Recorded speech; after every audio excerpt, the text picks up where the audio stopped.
서기 617년 신라는 내후예환의 시대였습니다.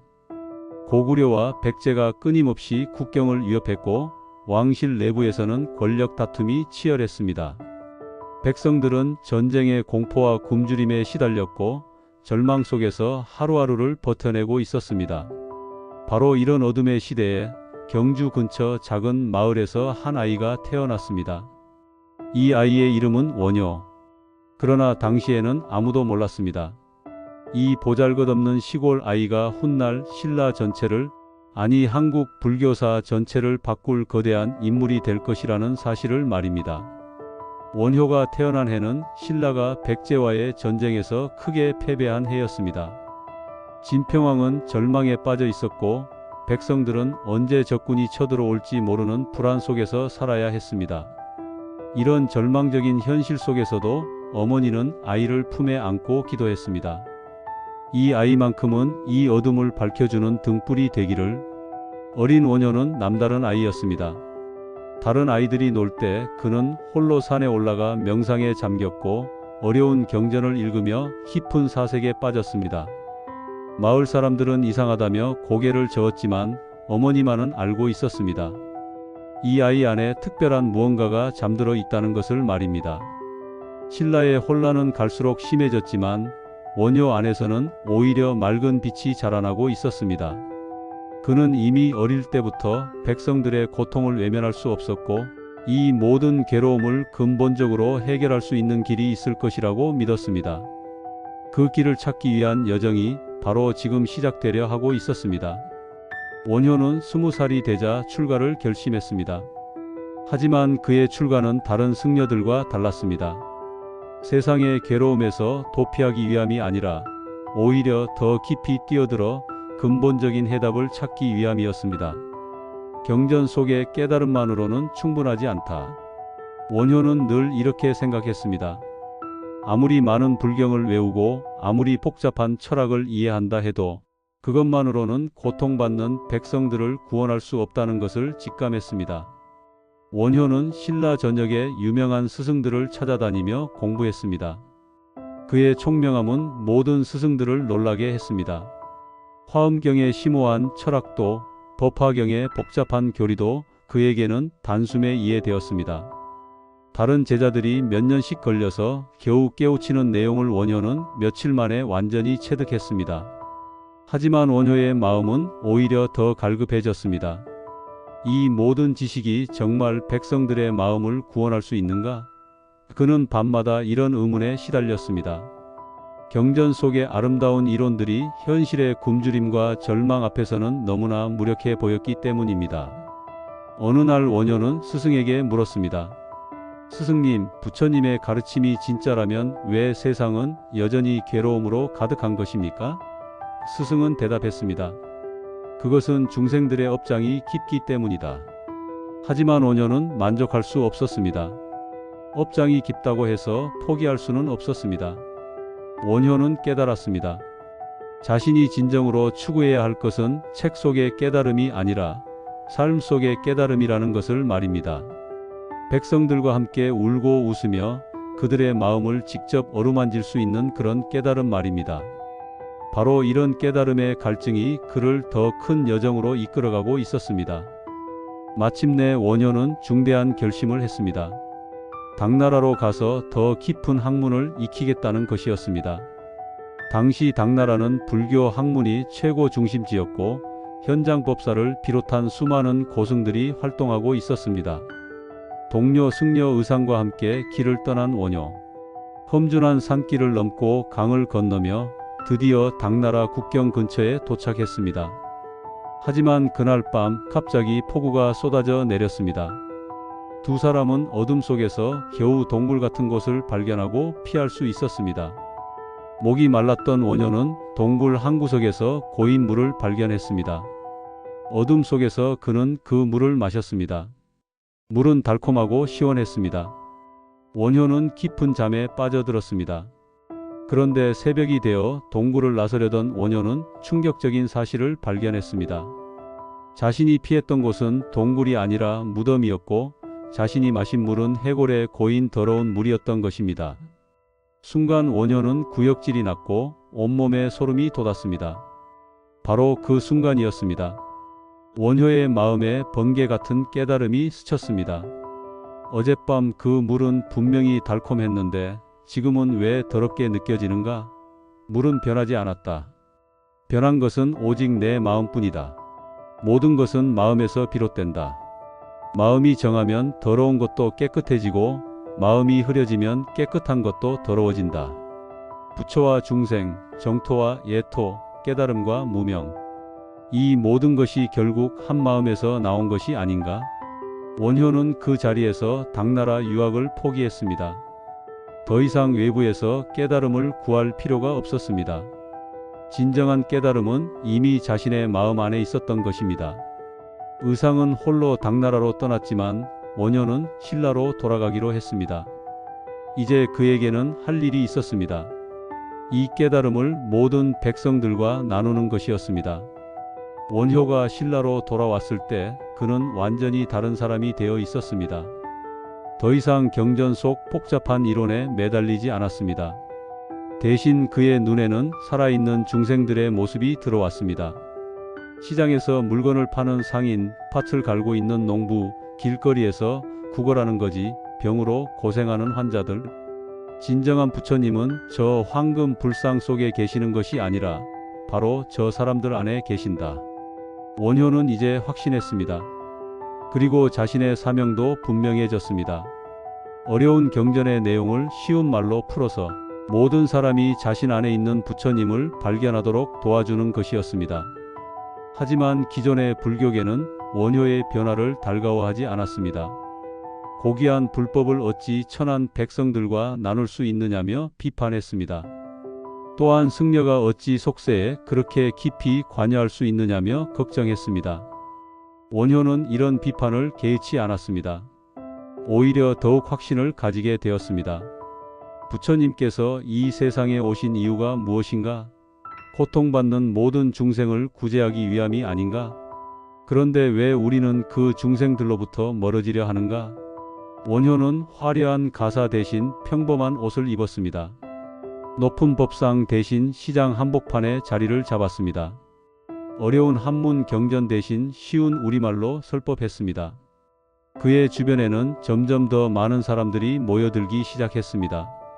스님, 저 같은 죄인도 부처님이 될 수 있습니까? 스님, 하루 3끼 먹고 살기도 힘든데 어떻게 수행을 하겠습니까? 이런 간절한 질문들의 원효는 항상 따뜻하고 명쾌한 답을 주었습니다. 그의 답은 복잡한 이론이 아니라 삶의 지혜였습니다. 원효는 깨달았습니다.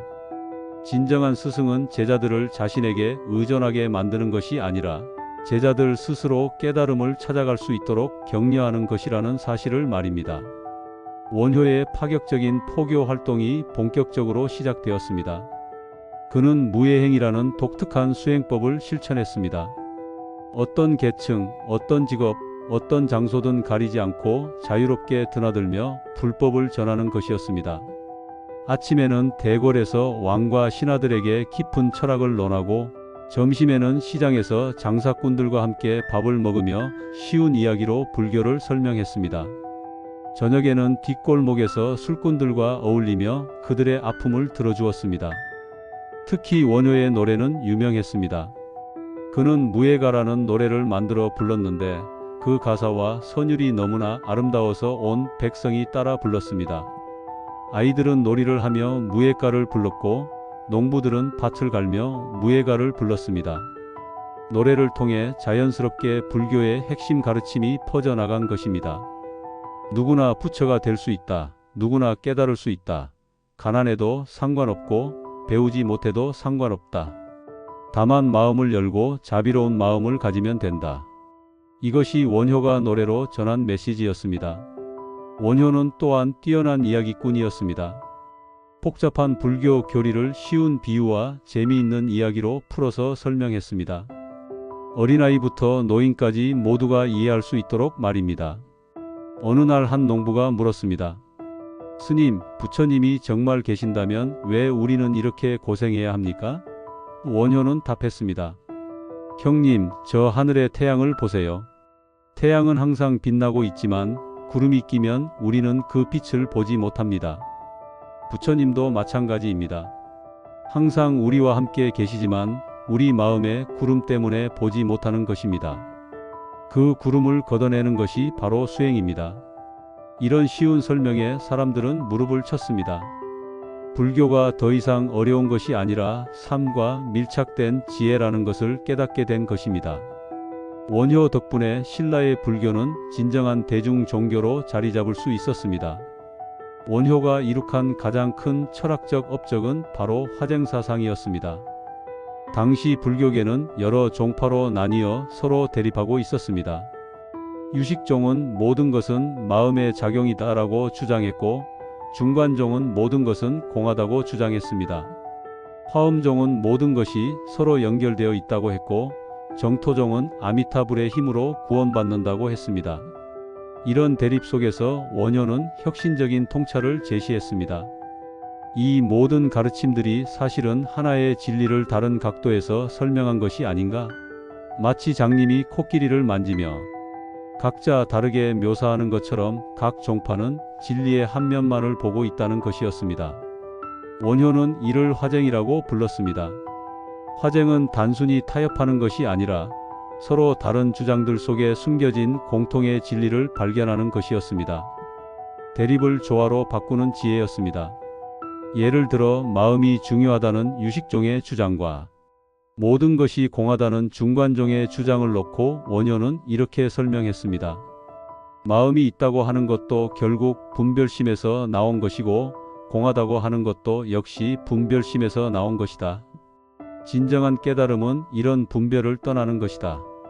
따라서 두 주장 모두 옳으면서 동시에 불완전하다. 이런 화쟁사상은 단순히 불교 내부의 논쟁을 해결하는 데 그치지 않았습니다. 원효는 이를 현실 생활에도 적용했습니다.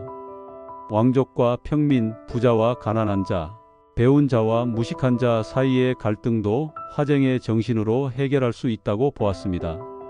원효의 화쟁사상은 신라 불교의 독창성을 보여주는 동시에 오늘날까지도 유효한 철학적 가치를 가지고 있습니다. 서로 다른 입장을 적대시하지 않고 조화시키려는 노력, 이것이야말로 분열과 갈등이 심한 현대 사회에 필요한 지혜가 아닐까요? 원효는 1400년 전에 이미 이런 통합의 지혜를 제시했던 것입니다. 원효의 삶에서 가장 파격적인 사건이 벌어졌습니다. 그가 신라의 공주와 인연을 맺게 된 것입니다. 요속 공주는 문무왕의 누이동생으로 아름답고 지혜로운 여성이었습니다. 하지만 그녀는 깊은 고민에 빠져 있었습니다. 공주는 왕족으로서의 의무와 개인적인 신념 사이에서 갈등하고 있었습니다. 또한 불교에 깊이 심취해 있던 그녀는 세속적인 결혼보다는 진리를 추구하고 싶어 했습니다. 그런 그녀에게 원효의 파격적인 가르침은 큰 충격이었습니다. 진정한 수행은 세상을 떠나는 것이 아니라 세상 속에서 부처의 마음을 실천하는 것이라는 원효의 말에 공주는 깊이 감동했습니다. 둘 사이에는 깊은 정신적 교감이 생겨났고 결국 사랑하는 사이가 되었습니다. 당시 승려가 결혼한다는 것은 상상할 수 없는 일이었습니다. 하지만 원효는 자신의 철학에 따라 행동했습니다. 형식에 얽매이지 않고 진정한 자비를 실천하는 것이 진짜 수행이다. 그는 파괴승이라는 비난을 감수하면서도 자신의 신념을 지켰습니다. 둘 사이에서 태어난 아들이 바로 설총입니다. 설총은 어려서부터 아버지 원효의 자유로운 정신과 어머니 요속 공주의 깊은 학문을 함께 물려받았습니다. 그는 자라면서 불교뿐만 아니라 유교에도 깊이 통달하게 되었습니다. 설총은 훗날 신라 최고의 학자가 되었습니다. 그는 이두문을 완성하여 우리나라 고유의 문자 생활에 큰 기여를 했고 유교 경전을 우리말로 해석하여 학문 대중화에 앞장섰습니다. 또한 그의 후손들은 계속해서 한국 사상사에 큰 족적을 남겼습니다. 특히 주목할 점은 설총의 후예 중에 조선시대 대학자 이율곡가 있다는 것입니다. 원효의 자유롭고 창조적인 정신이 설총을 거쳐 율곡에게까지 이어진 것입니다.